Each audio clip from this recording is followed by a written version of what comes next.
All right, on that note, again, all science moves forward mainly with peer-reviewed journal publications, and we have a great group here. Again, I'm wearing my hat as a JAMA Oncology podcast host and web editor for JAMA Oncology here, not as an oncologist. So again, great to have a representative from AACR, the ACS, and ASCO, and high-impact journals. Cancer Discovery, CA Journal for Clinicians, which is the highest impact factor journal in the world, and then JCO Oncology Practice. So maybe, Rob, you want to introduce yourself? Please go ahead. Sure. Thank you again for the chance to be part of this panel, be at this great meeting today. I'm Bob Kruger, editorial director for the AACR journals. That's 10 scientific journals with the AACR, including being senior executive editor with Cancer Discovery, the sort of flagship journal.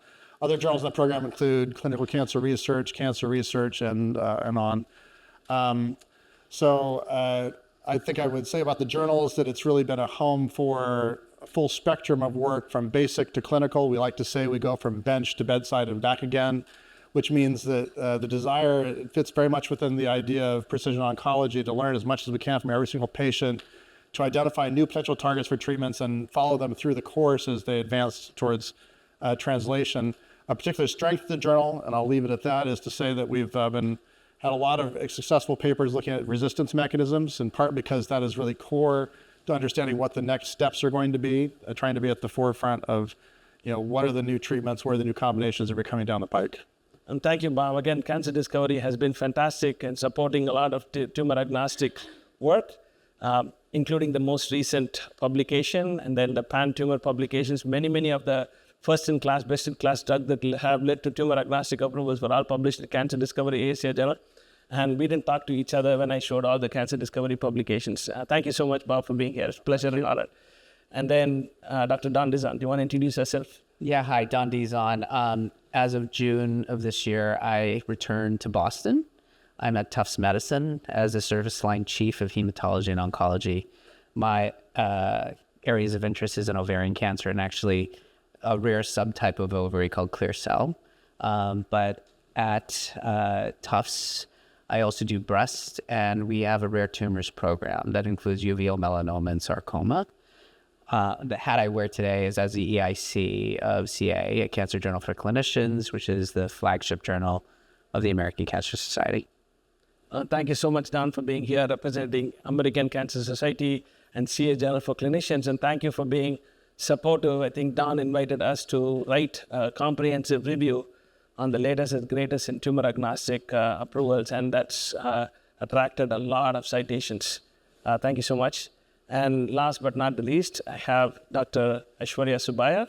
Please, you want to introduce yourself? Sounds good. Hi, everybody. I'm Ishwaria Subbiah. I'm a medical oncologist and a palliative care and integrated medicine physician. My clinical practice focuses on symptom optimization, toxicity management, tolerance to treatment, optimization of performance status prior to the consideration for clinical trials. And so in that way, I focus on the whole person. And so in that, there's a synergy that comes from having a molecular focus paired together with a whole person focus. I'm here in my capacity as current as well as former editorial board members. And so I previously served as an associate editor in the ACS journal Cancer, as well as with JNCI and the Journal of Geriatric Oncology. And I'm currently the associate editor in the symptom management and supportive sciences space for JCO-Oncology Practice. And so it's bringing that amalgam of those lenses to the table today. Again, to begin with, let me start with Bob. So how are journals evolving their criteria to accommodate hypothesis-generating studies, case series, basket studies, especially in the context of rare cancers, where traditional randomized studies may not be feasible? We talked about, tumor agnostic trials. I think basket studies, certainly Cancer Discovery, other AACR journals are very open to those sorts of efforts. There are limitations, of course, in terms of patient populations, and so I think that it's basically finding the right journal home for a given piece of work. At least in terms of the papers that I routinely see, I certainly understand that there are cases in which having real world data or more historical controls is the appropriate way to go forward. I think that it's really important, and this may come up in other parts of the discussion, to be forthcoming about the limitations, but not sort of defensive about them either. I think that's something that can be discussed with editors from the outset, knowing that there are going to be limitations in the types of evidence that are available for a given tumor. I think that speaks to some of the things we've been hearing about today that are really important, is to get as much data as one can from each patient, since the patient populations are limiting, particularly in rare cancers, but this is true across the board. And so I think some of the profiling that's being done, some of the analyses that are really generating new hypotheses are certainly very appropriate for our journals, and I think that really is the direction that it's been moving in. Thank you so much. So again, next question to Don is, what guidance can you offer authors on balancing scientific rigor with practical limitations of studying these rare cancer populations? Are there any specific frameworks or methodologies you recommend for such submissions? Yeah, I mean, I think it is a challenge when you're doing trials with rare tumors in terms of just getting your sample size together. I think this is where actually, I'm very excited about where we're going with AI coming into the clinical trial space. I think there's going to be a lot of promise in studies utilizing digital twins, for example, in rare tumors. I think that if you can find a good data set that has a good demographic capture, in addition to drug capture, in addition to outcomes data, and you can design a study that mirrors what is already available in the databases, then you're talking about maybe not randomizing two different populations. Maybe you're talking about just treating a population and having not a historical data set to compare it to, but literally a twin population that can serve as your control arm. So I think things like that are really exciting. As far as CA goes, we just recently open up the journal to randomized clinical trials. And this is really in deference to the ACS journals, just like with AACR's journals. We are not the only journal of ACS. We have Cancer as well. They publish clinical trials. Quite frankly, if it's a randomized phase 3 trial, it will go to AACR before it would go to Cancer. So we are now competing in that space for the randomized trial. Now, it doesn't mean it has to be a 1,000 person randomized trial. If your power calculations for something like clear cell cancer or like cholangiocarcinoma requires a huge response difference to show a benefit, and you're talking about 50 people that we're required to randomize, and that result is going to be practice changing, we will see that paper. So we do not have thresholds of how big a randomized trial needs to be. In fact, we just entertained a supportive care trial of hypnotherapy. It was a little bit too small. It was 25 people, so it was 12 per arm, and they showed like astounding benefits with hypnotherapy. So we considered something like that. Thank you, Don. Then the next question to Ishwaria. So what initiatives are journals undertaking to spotlight rare cancer research, such as special issues, editorial commentaries, or expedited review pathways? And how can authors best leverage these opportunities? Rare cancers are a unique beast, right? You can't manufacture more people. The fact is, if there are only rare cancers, are rare by virtue of them being as infrequent as they are. And so what we don't see in the collective educational pathways, especially within medicine, is a evolution in the thinking, moving away from RCTs being gold standard for conditions where RCTs are just simply not feasible, at least if your study period is within one's lifetime. So when we're talking about how can any entity actually advance the narrative to open minds and look at high quality data generated through designs that you may not be used to, the fact is it's bringing more presence for discussion, whether it's through commentaries. I can't underscore the importance of having commentaries from individuals or groups of individuals that speak like a conversation. The importance of being present, each of us individually out there, whether it's on podcasts, whether it's on social media. These may all seem frivolous to you in the context of day-to-day work life and the seriousness of what we're doing with, but what you're talking is about changing mindsets. And if the attention that you're getting from an individual investigator or an individual regulator is 3.5 seconds when they happen to be, scrolling through LinkedIn or Twitter, that is invaluable 3.5 seconds. And so I say that to say that when we're looking at how can we individually and collectively advance the narrative, it's being present out there.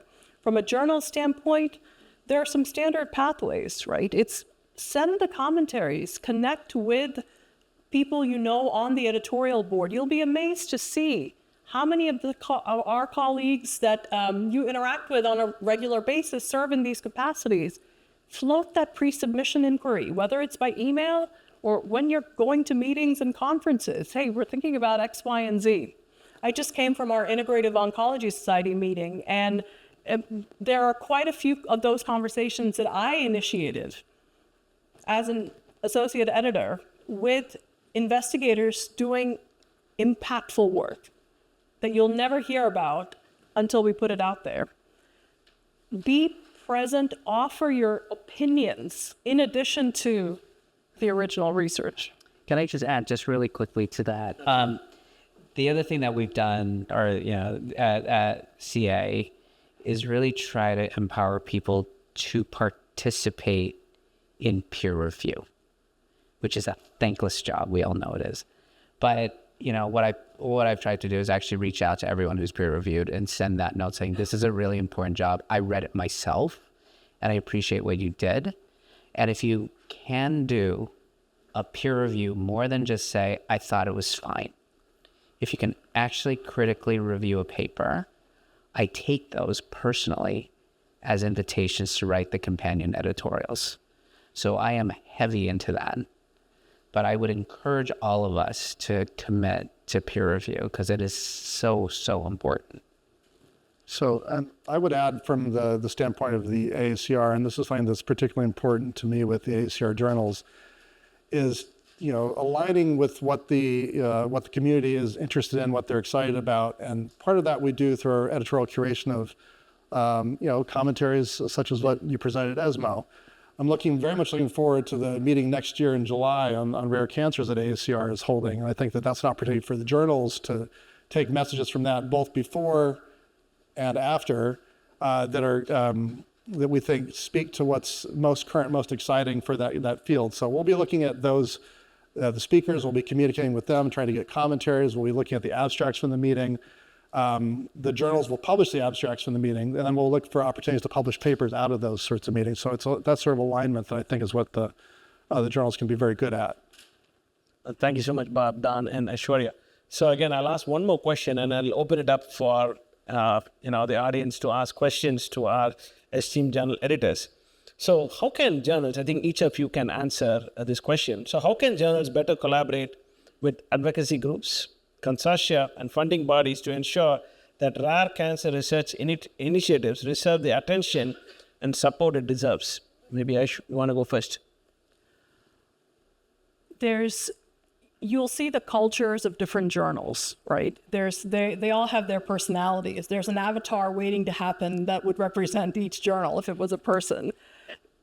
It's getting a sense of the balance that the journal is trying to strike between editorial independence and advancing critical research. It's recognizing that the power that we see right here in this room is, number one, is TargetCancer Foundation's power to convene. Look at the number of folks in this room and look at the different viewpoints and the different stakeholders that each of you represents. So the power to convene is exactly the power that we would want to see in the study. In the absence of the gold standard 10-year, 6,000 patient study, it's the work of consortia. It's the work of multiple centers, organizations, and stakeholders to present the 30-patient study. Single arm. There's so much more value that comes with not collaboration in a spiritual sense, convening and putting the stamp of authority of a consortia carries so much weight to overcome any methodologic butterflies that a associate editor may have. Maybe Dan, your take on that? Yeah, when I took over as EIC at CA, first off, I didn't think I was going to get the job because I had never published in CA before. And there was a reason for that. I had no idea how to get published in CA. I had no idea how you got invited to even write anything at CA.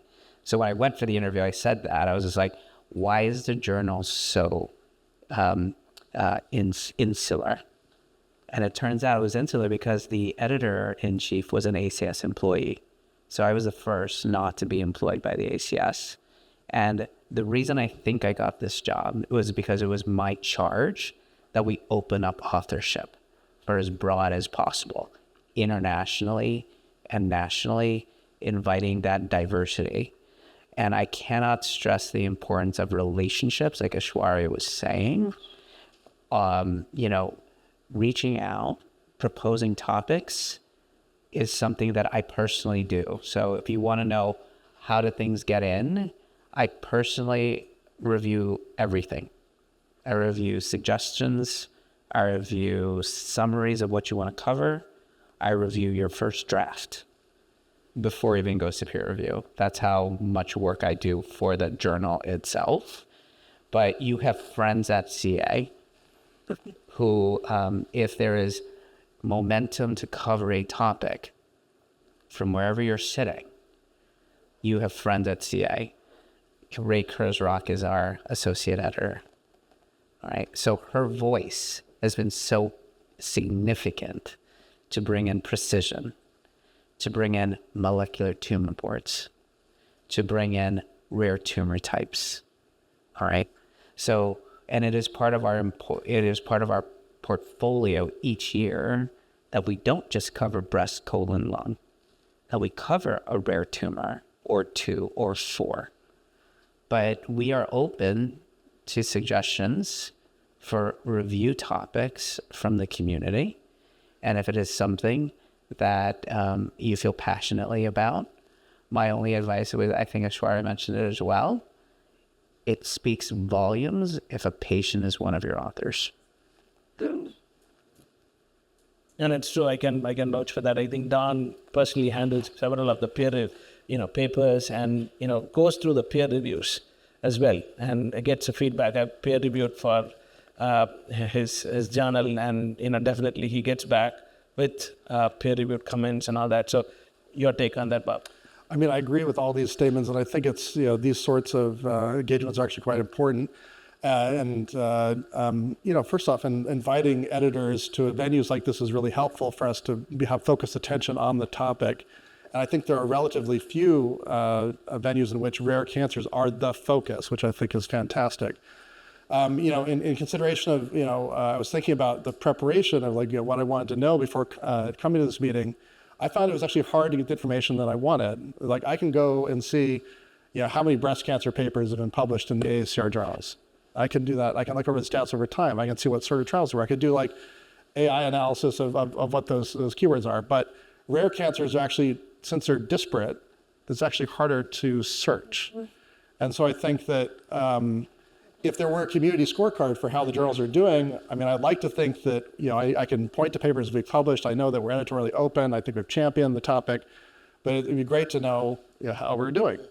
And I think that's, if anyone has thoughts on, I'd love to know if anyone looks at this community, the field as a whole, how do you do that sort of, bioinformatics searches? I'd be very interested to do that so I could deploy it with the journals. This brings up an absolutely crucial point for collaboration, and it's establishing, it's two different points. One is we have to have an alignment in the in the language of rare cancers, right? There have to be, beyond just keywords, that data dictionary for measurement of impact and outcomes in rare cancers has to be established and standardized and global. And that is something that can be done so that it is more intuitive to be able to search and find what you're looking for in the context of a rare cancer. The second is the need for content that establishes and builds up the comfort level of the readership for methodologies and the approach to rare cancer research. And so this becomes even more crucial when you're looking at innovative trial designs or innovative use of real-world data, is there has to be space dedicated to evolving our thinking on the methods to rare cancer research, especially in the context of clinical impact and outcomes. Thank you so much. Maybe we'll open it up to the audience for questions and then go back to the panel discussion again. Questions? Hi, over here. John I. Freddie, Mass General. This, for an academician, this is an incredibly important topic. We work a lot on rare tumors. I have to say getting them published is incredibly hard. It's even really hard just to get them to go out for a review, to be honest. I think once they go out for a review, we have a better chance, of course. But the frustration I think some of us feel is that the journals focus so much on metrics, impact factor, and that's probably the incentives that are driving the junior editors, is that they're held accountable for, making sure the impact factor is high. And so in some ways, getting a mediocre breast cancer study will drive the number of references more than a really good rare tumor paper. And so can you guys kind of address how important those incentives are within the publishing community? And is there a way to realign them for rare tumors? Unless I'm misinterpreting my conversations. Well, I think you're right that there is a little bit of, if impact factor is the end goal, it does distort kind of the interest. I mean, I think that you're asking a journal editor, and I don't think there's any journal editor out there that would say, would you want your impact factor to be higher or lower? It's like it's asking someone, do you want more or less money? People are always going to say, I'm sitting next to like a citation gazillionaire. But I think the important thing is like, what's the mission of the journal? I think I can speak very, frankly, for cancer discovery, we are part of a not-for-profit. The mission of the journal is to represent our constituency, which is the members and the people that would go to the AACR annual meeting. And if a study is exceptional, if it makes a compelling advance, it's not really about the citation. It's about serving that aspect of the community. That said, running a journal is very challenging, and I think that you have to balance multiple fields at any given time. So John, I can answer probably, I'll give you two perspectives on that. First of all, for everybody, just to be clear, CA has the highest impact factor because of cancer statistics. Every single one of you who write a grant uses cancer statistics, which is published each year at CA. And that solely by itself is a reason for the impact factor. And it is the reason why we opened ourselves up to phase 3, because our publisher said, you have leeway to go because the impact factor is so high. You should not worry about this. So it was the exact opposite problem. So it was like we had all this credit and then we were able to spend it. But I can also answer as a reviewer for a very high impact journal to say that you are correct. With a mediocre randomized trial for over 700 people in a fairly common disease that I rejected and said, you should not publish this. And it was accepted at the end of the day. So I think there is something at play. And I think the higher number of people who are affected by that disease, the more sexy the target and drug, the more likely you are to get into a high impact journal. I will share. Oh, please go ahead. Go ahead. Go ahead. I'll share that the notion that the associate editors or junior editors are under that kind of pressure, I'm afraid that may be a coping strategy that you may have come up with. Of the journals, I've served in 4 journals now. There hasn't been a single moment, a single call, a single email, a single raised eyebrow where I was told one way or another that the citability should influence a decision, or that the papers that go through my queue are not being cited as much. So I can emphatically say through my lens, again, not for every journal, but for the ones I've been involved in, that has just not entered the editorial conversation at all. I'm sure somebody in the food chain at the journals, that is part of their remit, but it's not the early decision making. So what does that mean for exactly the scenarios you posed, right? If it's not even going out for review and you feel it's a solid study, there are things you can do for next time and then things you can do in that case itself. Write back, push back. I'm in the middle of a rebuttal right now where they're enlightening me. They're sharing some things, perspectives, insights that wasn't in the cover letter before, that wasn't even in the manuscript before. But both the insights into the implications they're sharing. And so that changes the conversation. Behind every journal, there's individuals with whom you're essentially having that conversation. This is also true for many of the advances that you hear. You heard about, Vivek shared earlier. You hear acronymed organizations, the FDA, this, that. There were people who were on the phone with one another to make it happen. The proactive for next time is the journal that you're sending it to, make sure you set aside times at conferences to visit with the journals. Visit with the editorial board of the journals for the sake of that familiarity and to share the word. You can do it at the journals counters. You can do it in anywhere, any of the lounges or wherever. I say that because your choice of associate editors, you can name the AEs. So the studies that I found interesting at our Integrative Oncology Conference, I told them to specifically put my name in their cover letter so that the EIC will route it to me. That can make or break how your paper gets triaged. So if you're not getting it out for review and it's something that matters, push back in a collegial way, of course, but make sure you know exactly who you're going to send it to. Again, that's true. Again, even after peer review, because many of the peer reviewers may not be in that field, especially in rare cancers, they may not know, you can push back. And some of the journals, right, the editors make their judgment. Because, I can talk. I spoke about the road basket study.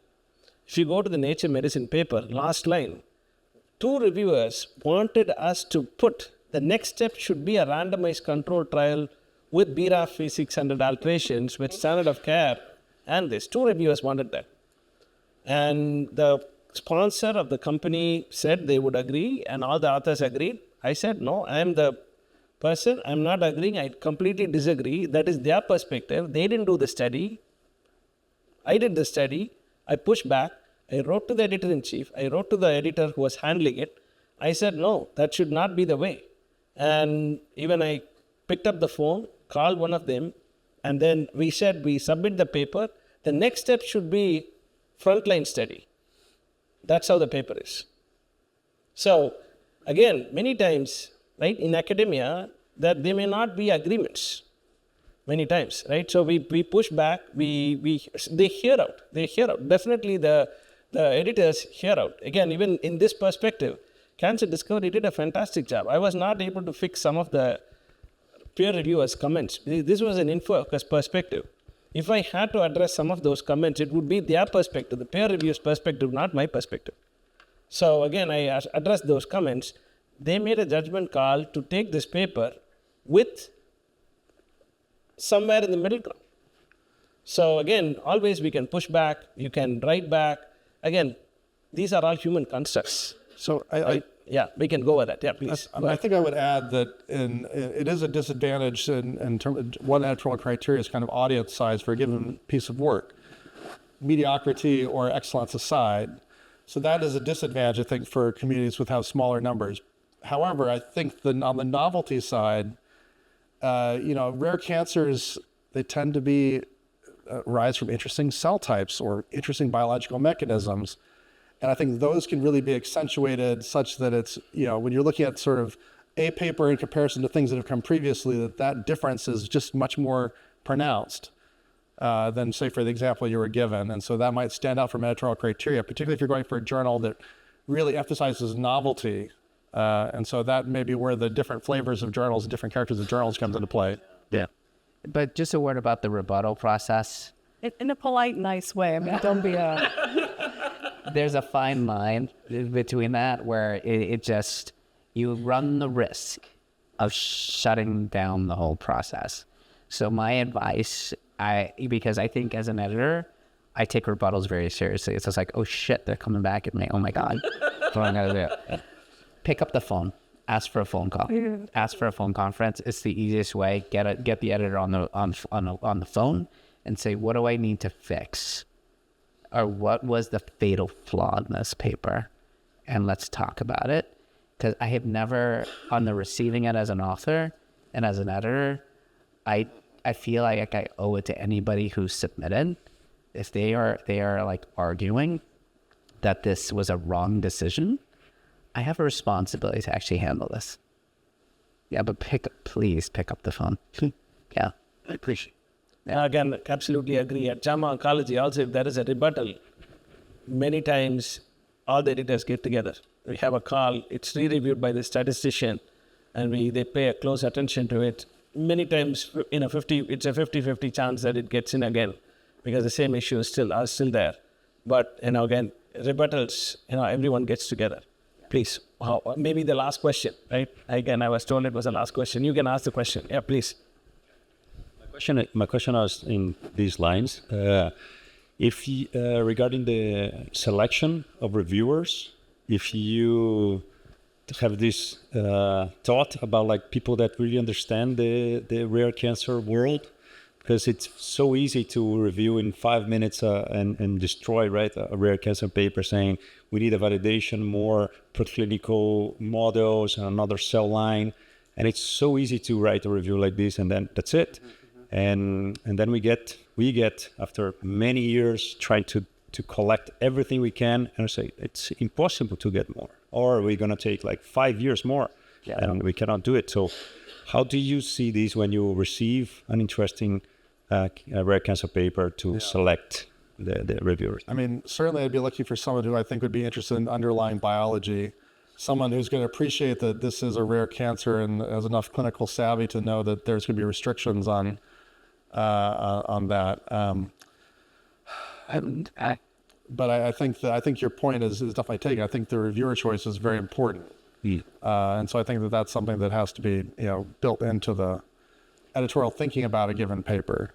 Yeah. At the same time as well, it cannot be like the same tumor type, right? Because sometimes it's your competitor, exactly, right? Because like so you have to understand the world, the difficulties, but not exactly the same tumor type, because then could be. So I have to say, this is why it's so important you give us names. Yeah. People who I would send this to X, and I would like you not to send it to Y. But this is also the reason, and I have to say it's the biggest issue. People do not respond, and your colleagues are saying no to peer review. Because then we go back to square one, trying to find, and then we resort to, well, he doesn't know, this rare subtype of kidney cancer, but he's a kidney specialist. So this is where you really, and I would suggest that you reach out to people. You say, so I'm gonna nominate you for a peer review. Please do it. You don't have to send them paper in advance, but just say, please do this for me, because it's the biggest problem. I'm going to jump in really quick and then you make the last word. So I think that particularly if it's something that requires specialties, statistics to appreciate, reviewer suggestions along those lines are always welcome. We're constantly trying to expand our pool of statistical reviewers, particularly those that are good at dealing with these sorts of more complex cases where you're analyzing smaller numbers. So make those reviewer recommendations. Yeah. Okay. Thank you. It's recognizing how important, depending on what you're submitting, how niche and how important it is to have reviewers who actually understand that field. In more than one cover letter of mine, I've put in the reviewers' names in there and why I suggest them. If it's that important, and if the likelihood is high that it will go down to some random person who's very good at what they do but has is not in this space, I actually write down, and I actually give the explanation. These are not my collaborators. We're not even friends, but they do good work in this space and could give you, and I would trust their feedback for myself and for journalists. So to the earlier point, my approach across journals is to humanize it as much as possible. Whether it's the rebuttal, it sounds so, if I rebut, I actually put in that letter, I accept your decision, but I do want to ask if there's opportunity for reconsideration. There's a way to do it nicely and with humility, right? Versus, you are wronged on Dizon. How dare you? I need to have a conversation with you right now. Versus, I appreciate the time, but I want to ask, would there be... So it's exactly that. But please consider these reviewers. So, Thank you all. I think one more question. Dr. Kurzak had a question or a comment.